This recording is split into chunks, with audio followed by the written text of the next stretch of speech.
off the power, then remove the side cover. Then insert the power supply and then screw the side of it.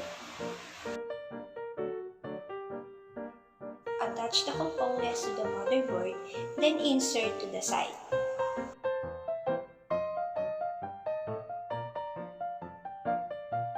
Plug the HDD LED, reset switch, power LED, power switch, then plug the speaker connector. Insert the CPU, insert the random access memory to the slots.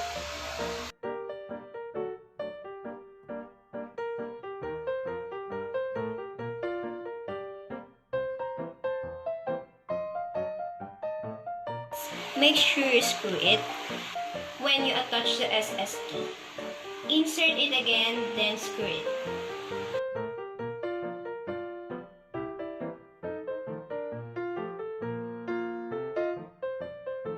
Place the case, fan, and screw each sides and plug the connector to system fan number 2.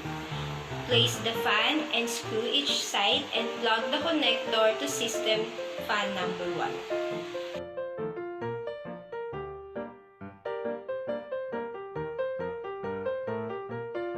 Plug the USB 3.0 connector and plug the SATA connector into the SSD. Plug the SATA 3.3 connector into the SSD. Plug the CPU connector. Plug the motherboard connector.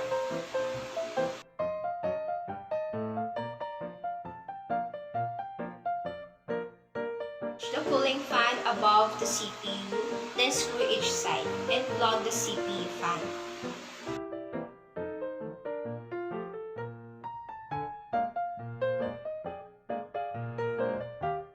Attach the graphics card and it plugged to the PCI Express expansion slot.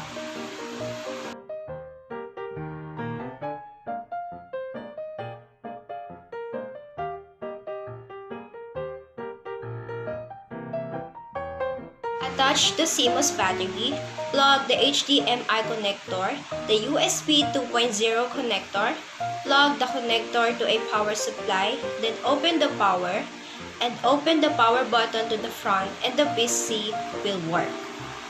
After that, close the side cover.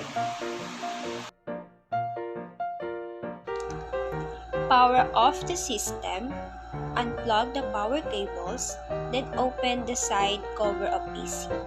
Unplug the connector to a power supply, unplug the USB 2.0 connector and the HDMI connector. Remove the CMOS battery.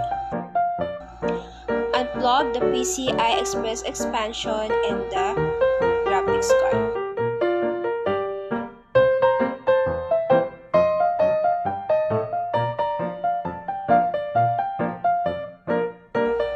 Remove the CPU, fan, and the screw.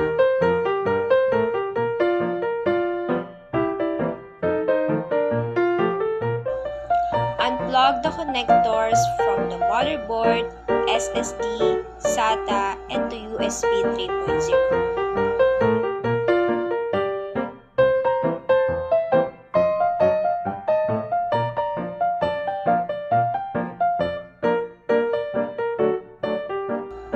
Unplug the connector to system fan number 1, then remove the screw each side of the fan, then remove the fan.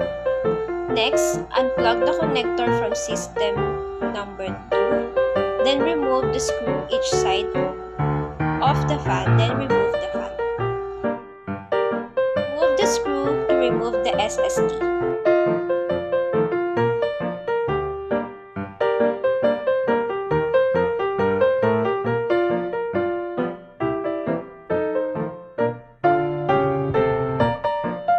Remove the random access memory from the slots and the CPU.